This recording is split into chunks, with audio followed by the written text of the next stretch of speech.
Yo, what's happening? What it do? Lovecraft Country, episode 6. Meet me in Daegu. Wow. Wow. This episode was incredible. Honestly, I thought this was going to be the wackest episode so far. Usually in TV shows and stuff, they get to a certain part of the story and stuff, and then there is like, they have like some character development, some backstories they gotta tell. They gotta go backwards in time, but it's really laziness from the writers to just stretch out the seasons and stuff. They did this on Walking Dead many times and everything.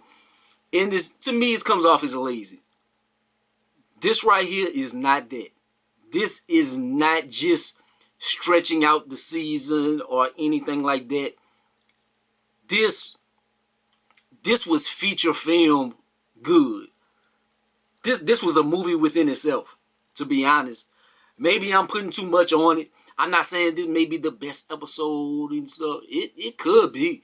Like, they don't have all the recurring characters that we love on here. We don't have Journey Smollett and some of the other characters. But man, this episode was good. God damn. And we start off, we meet homegirl, and we've seen her in episodes before, man. Damn, I watched the whole episode. I don't even know her name. I still don't know her name. That's crazy. But she looked like she's such a bubbly person. She's so happy. She's watching the movies. She's at the movie theater, and they have people in there with her, but then they leave. So she's in the theater by herself. She starts dancing and everything. She's just so happy. But that's just her fantasizing. And then they actually show her. And so she's watching the movie. And it's like she wants to do that. But it's like she just don't have it in her. And she just bawling. She kind of like got tears in her eyes. And it's like she can't be as happy as she would want to be and stuff. She in school. She trying to provide a better life for her family. But in their culture, it seems like they have to have a man or something. That's what it seems like, just going through the context of their conversations and stuff. She's like, maybe the neighbors will do this if we can borrow this for the wintertime, some food or whatever, if this and that. And they're like, she like, no, we can't. Nobody respects us. We have to do this and that. And you have to bring home a man. So I'm like, maybe they need a male in the household or something. They need a figurehead in that culture. Like, I don't know. That's just what I'm assuming at that point. No, that is not it. That is not it. So they do speed dating. She's trying to find a man that way. And it's crazy because obviously if you have two eyes, you can see she's the most beautiful one in the whole clique. So they're doing the speed dating. She sings like some cheesy stuff. She watched the movies and stuff. She's saying cheesy stuff. Everybody's crossing off. Like, nah. Even the last dude, they seem like they have something in common and everything. And no, crosses it off. None of that going. I'm like, God damn, what's wrong with her? I'm like, she is gorgeous. But it doesn't work. But they end up going to a little bar or something. She goes to the bar. She goes. And she sees somebody across the room. So she like, maybe this the man. She bring him home. And it's like, they seem like they hitting it off. They go into the room. Hey, look like everything popping. Shit, she take her clothes off. I'm like, oh, oh. Did it. I'm not trying to be culturally inappropriate or anything like that. But dog, homeboy, when he take his clothes off like a Bruce Lee movie. Like, he like he about to beat the pussy up. Like, literally. Like, he that's how he look like when he get yes, you are so sexy.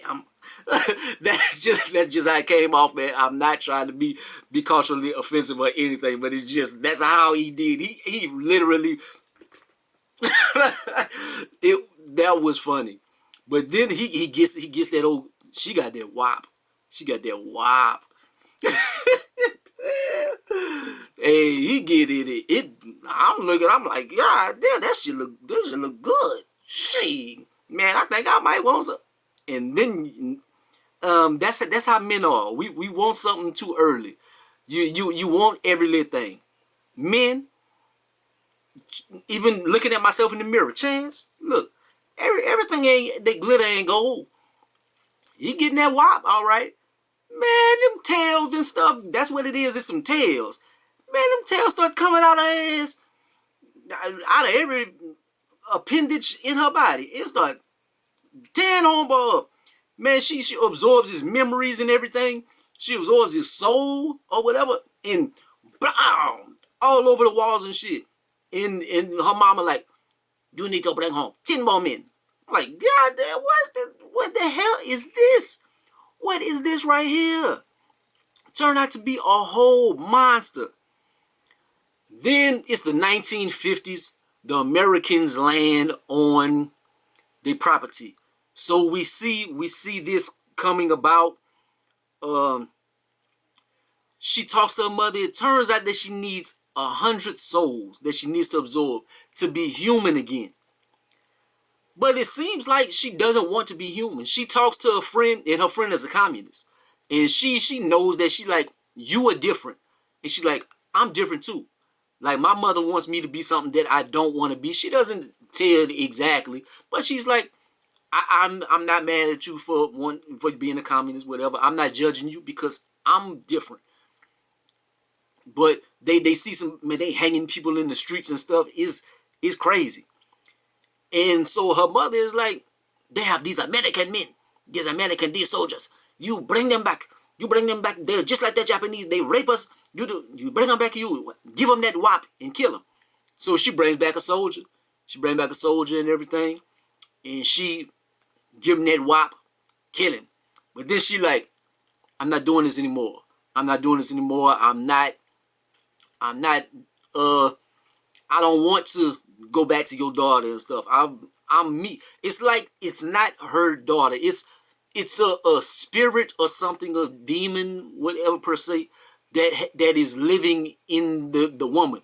So if she does absorb the last spirit or whatever, then she will cease to exist and it's going to be the daughter again. So she doesn't want that to happen. She like, I'm somebody too. Like, I want to live in this world. I want to be me. There's nothing wrong with being me. So it's crazy. It's a good little metaphor for life or whatever. She just want to be her. Like, no matter if you demonize somebody or something, like somebody means something to somebody, like she happy with herself. But it turned the mother summoned Mudang, and that's how she got the powers.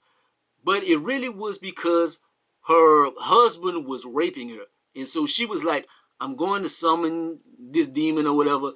And when the husband raped her, the tentacles came out and everything, and it killed the husband. So that was how she got rid of the husband, by summoning the Mudang or whatever. But then for her to get rid of it, got to absorb so many spirits and stuff. So that is the story of that. The scene whenever they killing the nurses and stuff, that is crazy. They find out that they have a communist mole, a communist spy, and so they just killing people. They bam, bam, bam, and they like, so who the spy? And that's whenever we see Tick. So Tick is part of this as well. Like, he's one of the soldiers, and he gotta follow orders. He killing them and everything. And they about to kill her, but her friend jumps in the way, and she's like, I am the spy. I'm the spy. So they take her away. So man, that's crazy. But it is a very sad scene. So time passes, and they're in the hospital, and they have soldiers, and everybody is dying, and everybody is all messed up. She looks across the room. She sees Tick. She remembers Tick from the that took her friend away, and so she just looking like, oh yeah, I'ma kill your ass. I'm gonna kill you. So she go back to her mama, and she like, I know the last soul. I will do this. They got one soul. I'm taking his soul. I'm gonna kill Tick. So she goes back, and she's doing her deeds as a nurse and everything, plotting on him.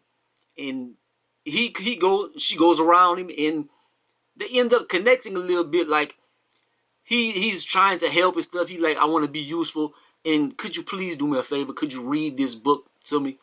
And she says, she's like, I know what happens in this, but she watched the movie, and he's like, nah, that's the movie version, but the book is different and stuff. And they start connecting, and it's a real beautiful thing, man. Like the way they start connecting, and it's just it's nice. And then they be on the yard and everything, and they start talking about the different cultures and how when he goes back to America, like he's nobody, like he is.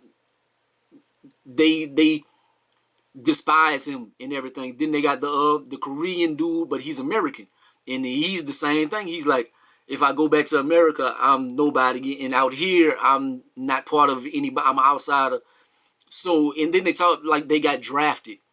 And Tick says how his father was trying to make him something he didn't want to be, and so the books and stuff was his way of escaping, and he was trying to get away, and it wasn't enough.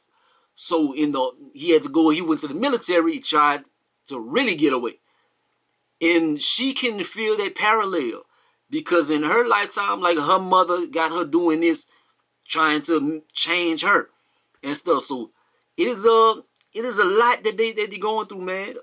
Her and Atticus, they start to vibe, and then they actually go on a date.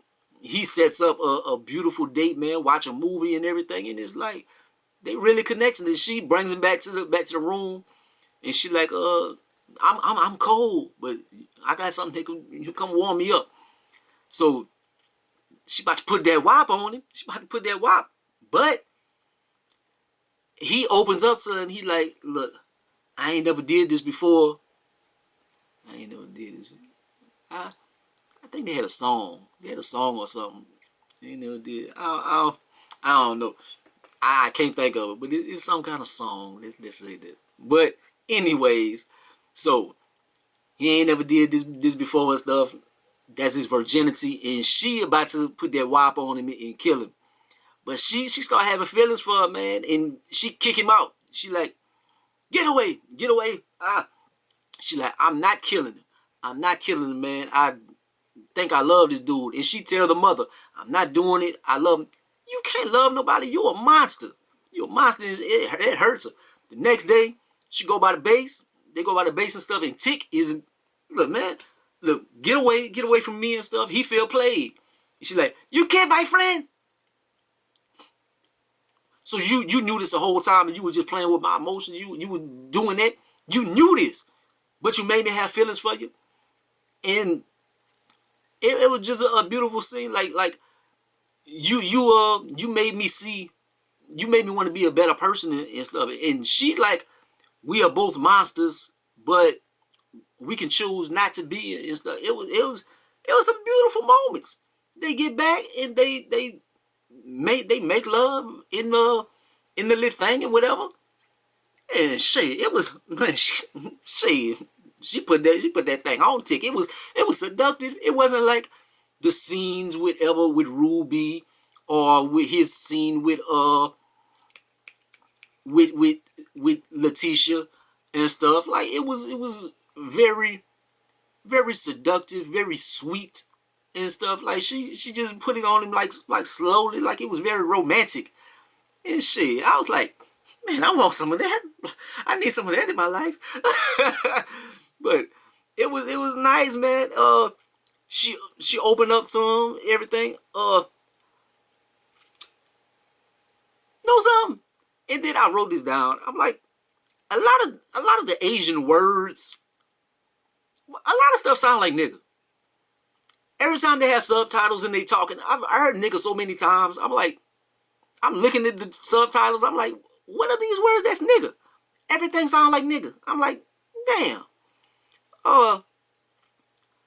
Then her mother tries to make her feel guilty. She like, Atticus only cares about you because he doesn't know who you are.